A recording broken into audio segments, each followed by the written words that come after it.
Hello and welcome to another Hallu Sees It review. Today I'm reviewing Dungeon Roll by Tasty Minstrel Games, and it is a dice rolling game that is really fun. Can be played with solo as well as up to 4 players. You'll see all the components laid out here before me. I will say that this I'm also going to be reviewing the game with one little expansion pack that included 8 new heroes and this other little booklet here. So with the expansion pack you'll have a total of 16 different heroes that you can choose from, so a really good replay value there. And I actually recently backed a Kickstarter for another winter Christmas themed expansion that I'm excited to hopefully get in the next month or two, and I'll provide you a little review of that as well when I get that.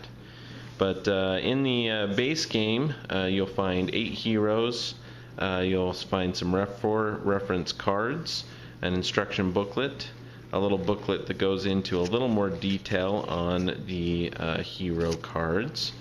You'll have a bunch of treasure tokens, experience tokens. You'll have this little custom die here that keeps track of what dungeon level you are on, going up to 10, represented by the dragon here.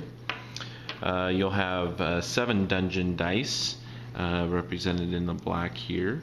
And then you'll have 7 party dice, and all of this comes in this nifty little box here that is shaped like a treasure chest. So pretty cool. I'm actually kind of amazed at the box here. It's really cool.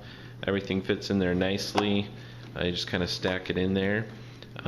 For quality of components, everything is really nice. You have a fairly good thick cardboard pieces here for the experience tokens and the treasure tokens.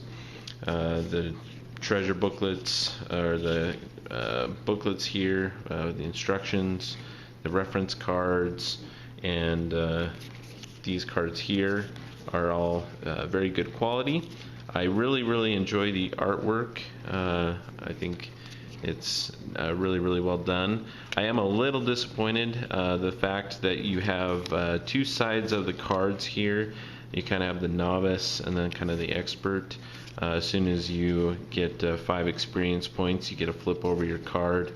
Has some better abilities, but the artwork is the same for each side. You'll notice the kind of upgraded shiny silver plated backing here to the words compared to the just kind of wood on here. I felt that they could have done maybe a little bit different artwork there, but the artwork is really good. Okay, so game setup. So you have everything out here, pull everything out of the box. You can either turn all of the treasure tokens face down. The treasure tokens, you'll notice, are 2-sided.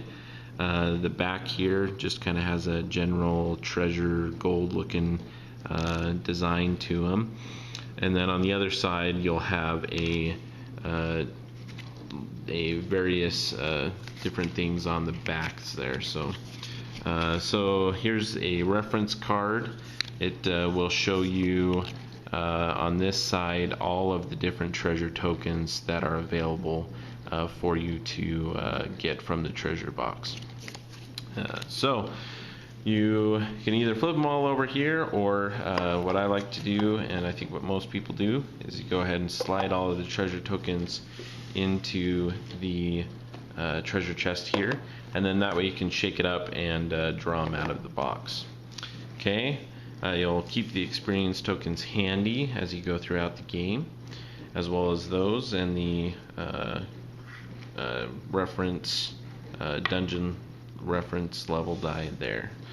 You can hand out a reference card to each player, again as reminders of what the different treasure tokens do.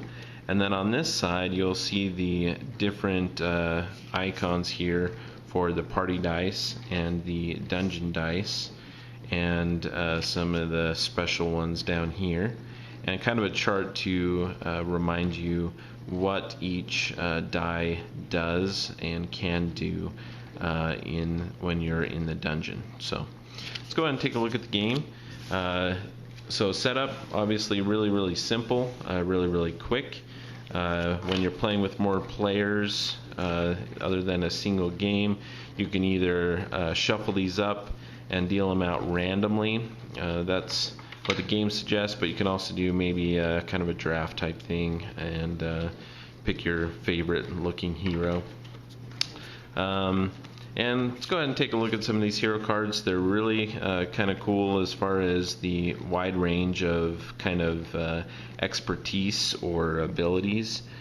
So the archaeologist here, as you'll notice, it has kind of two different things on the card here. You have a specialty, and then you have something listed under there which is kind of your ultimate ability, and you'll only be able to use that once per delve. Basically the game is made up of 3 delves. Each person gets to go into the dungeon 3 different times, so you can use this ultimate ability a maximum of 3 times throughout the game. But you'll start on this novice side, and the specialty you'll be able to use as often as you'd like throughout the game. So the archaeologist here, he gets to at the very beginning, when he's forming the party to go into the dungeon, he draws 2 treasure tokens and discards 6 treasure tokens at the end of the game. So he doesn't really gain anything from this other than the fact that he gets to basically choose exactly what kind of treasure tokens that he would like to use throughout the game, basically. And his ultimate ability is similar. He draws 2 treasure tokens from the box and then discards 2 treasure tokens. Notice here on the novice side, for each of the characters it is the same. When the player obtains 5 experience points, he levels up his card by flipping it over to his master side here. And again, the cards will vary slightly as far as what will be upgraded. So if you look at the archaeologist here, he becomes actually a tomb raider, so the title changes. But then depending on the card, sometimes it'll change drastically. I can get this to focus. And sometimes it'll be fairly similar. Sometimes the specialty will change, sometimes the ultimate ability will change. In this case, in most cases, it's the ultimate ability that changes. In this case, he draws 2 treasure tokens and then discards 1, so he gets to keep one of those. So you have the archaeologist has kind of an advantage on choosing what treasure tokens. You have the scout here, which when forming the party at the very beginning, just as a scout would be able to do, he kind of you roll 6 of the dungeon dice and assign them to levels 1, 2, and 3. So he can kind of determine how the first 3 levels of the dungeon is going to look for him. And Scout Ahead, his ultimate ability during the monster phase, reduce the level die by 1 and retire immediately. We'll get into why you'd want to do that here. And when he gets upgraded, his ultimate ability, he gets to retire immediately and collect experience equal to the level die. He doesn't have to go back 1. So you have the scout there, the oculist here. Actually, clerics may be used as mages, mages used as clerics, and your animate dead, you are able to use 1 skeleton as a fighter for you. And then the upgraded necromancer, you get to transform 2 skeletons into fighters and the ultimate ability. The Viking is really cool. I like this one. It's when you're forming the party, we'll get into all the different kinds, but you can remove 2 party dice from the game, and you take 5 champions instead of rolling. And then the ultimate ability, discard all dice from the dragon's lair. When he's upgraded, the specialty becomes you remove 2 party dice, take the 5 again, but also adds all skeletons become potions, which is pretty cool. So very, very cool, wide range of things. The sorceress doesn't really have to fight the dragons. That's kind of some interesting things there. You have a half-goblin, knight, crusader, mercenary, minstrel, alchemist, deals with like the potions. So there's a really, really good wide range of abilities and characters. So let's go ahead and take a look at the die. On a person's turn, you'll start on level 1, and usually you'd roll all 7 of these party die unless your card says otherwise. We'll go ahead and show you the enchantress here. Her special ability, she can, scrolls may be used as any companion, and the ultimate ability, transform 1 monster into a potion. Okay. So anyway, at the beginning of the game, go ahead and roll 7 of these die, and you'll set these aside here. That's a pretty good roll here. We have 3 champions. Not a huge variety. Sometimes the variety of dice is important, especially as we fight dragons. But we have a scroll, a cleric, 2 thieves, and 3 champions. Okay. So, and then for the first level of the dungeon, if you're playing with multiple players, one of the players will take on the role of the dungeon lord and roll 1 of the dungeon dice. Okay. You go through a few different phases, and the rule book here has kind of an outline as you get started that kind of helps. So through the phases, you deal with any of the monsters that have come up, and if you have any scrolls like we rolled over here, you can utilize scrolls to re-roll any number of dungeon or party dice at that time. When you end up using a die, you will place it somewhere that you've designated as your graveyard. And you will not be able to play those unless your card says that you can utilize that, or until the end of your delve, and you go in for your second delve, you'll start all over again. Okay, so in this case we don't have any monsters, so we can actually go ahead and go to the loot phase, and in this case we could quaff this potion, basically drink this potion. Any of your party dice can do that, any number of potions. So, but at this point what the potion does is when you do that, you can bring you roll 1 of these die from your graveyard and bring it back into play. So since we don't do that, we can actually just set this aside and choose not to do anything with it and go to level 2, in which case the dungeon lord would roll 2 dice. Okay, we rolled another potion, and then we have a skeleton. Okay, so now if we look at our little reference card, any of your companions really can defeat these monsters, except for the scroll or the potion. So you have the 4 different dice here, and then you have 3 different monsters and then a treasure chest. Okay, so in this case we rolled a skeleton, and if you look at the skeleton, you can have a fighter, cleric, mage, thief, or champion defeat the skeleton. Now you'll notice that the cleric and the champion can defeat multiple or all of the skeletons. So if we rolled 3 skeletons, we could get rid of all 3 with 1 cleric or 1 champion. If we had 3 skeletons and we didn't have a cleric, we only had a fighter, we'd only be able to remove 1 of the skeletons with that 1 fighter. So that's kind of the difference between the different colors, different types of die. You notice the champions are very handy in that they can defeat multiples of each type. as well as open multiple chests. Okay. The other dice here, so as soon as after you've defeated, we go ahead and use a cleric, we'll defeat the skeleton. Then we can go back to this potion here. We may want to use our scroll, maybe not. Maybe we would use our scroll to quaff that potion, re-roll a die, and put it back into our party. Move on to level 3 and roll 3 die.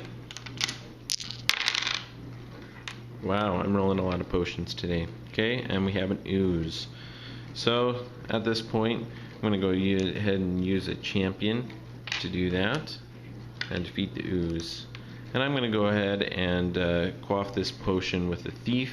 Quaff these both of these potions, allowing me to re-roll 2 die and add them back to my party. Now this is really good because I have a great variety of dice in my party, and we'll get into how important that is in level 4. Okay,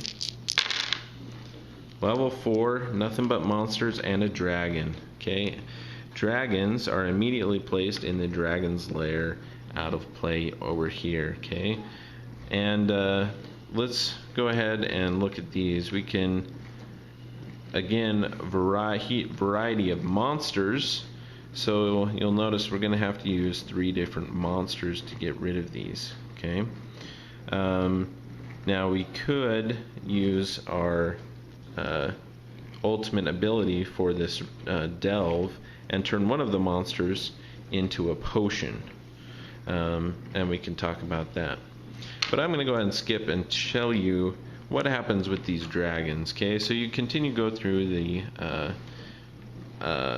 dungeon here, and if you roll 3 dragons, okay, then after dealing with all of these monsters, let's say you can't deal with any of these monsters, you've used up all your die, you have a skeleton here, you've lost, you gain no experience points for that delve.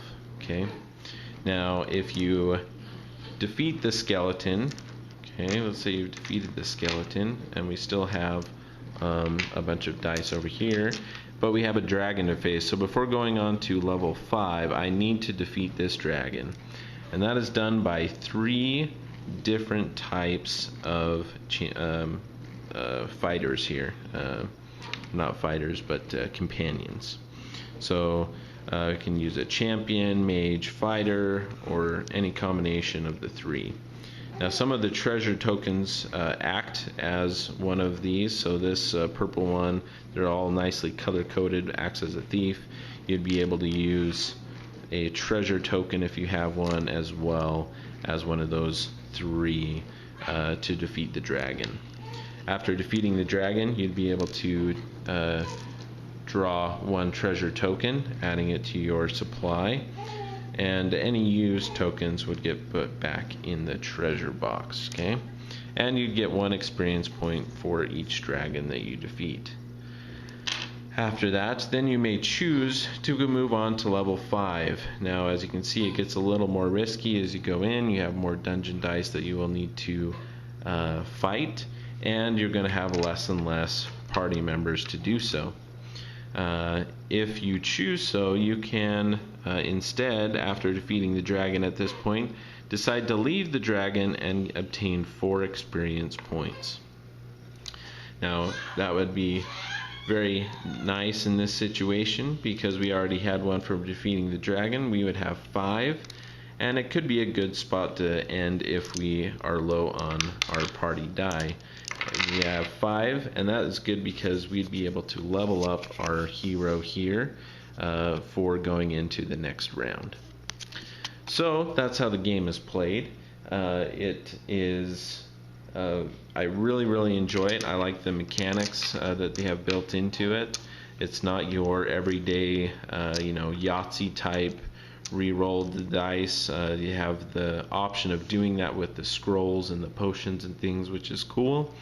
I like the mechanic of the dragons, the different heroes and all of the different abilities make it really you need to utilize those to your advantage, and so your strategy is going to be different for each of the games, depending on what hero you choose.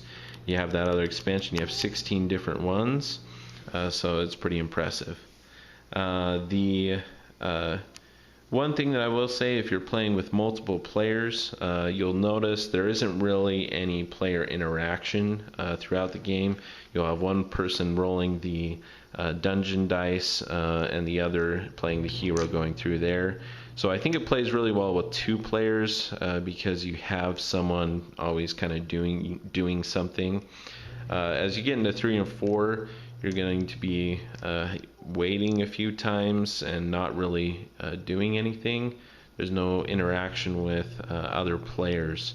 Now, the expansion that I mentioned at the beginning that I'll be reviewing when I get it in the next month or two, the winter themed one, has changed that and has some more player interaction.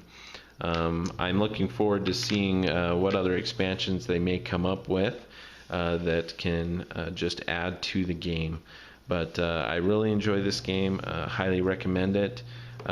It's a nice little box here, but very portable. But really, look at the table here. We have a lot of different components. The quality of die that you have in here is really, really nice. It's the set, none of this, I don't see the paint coming off of these dies or any issues with that. So go ahead and check out Dungeon Roll. Very, very fun game, and I'm going to go ahead and give this game a 4 fingers up.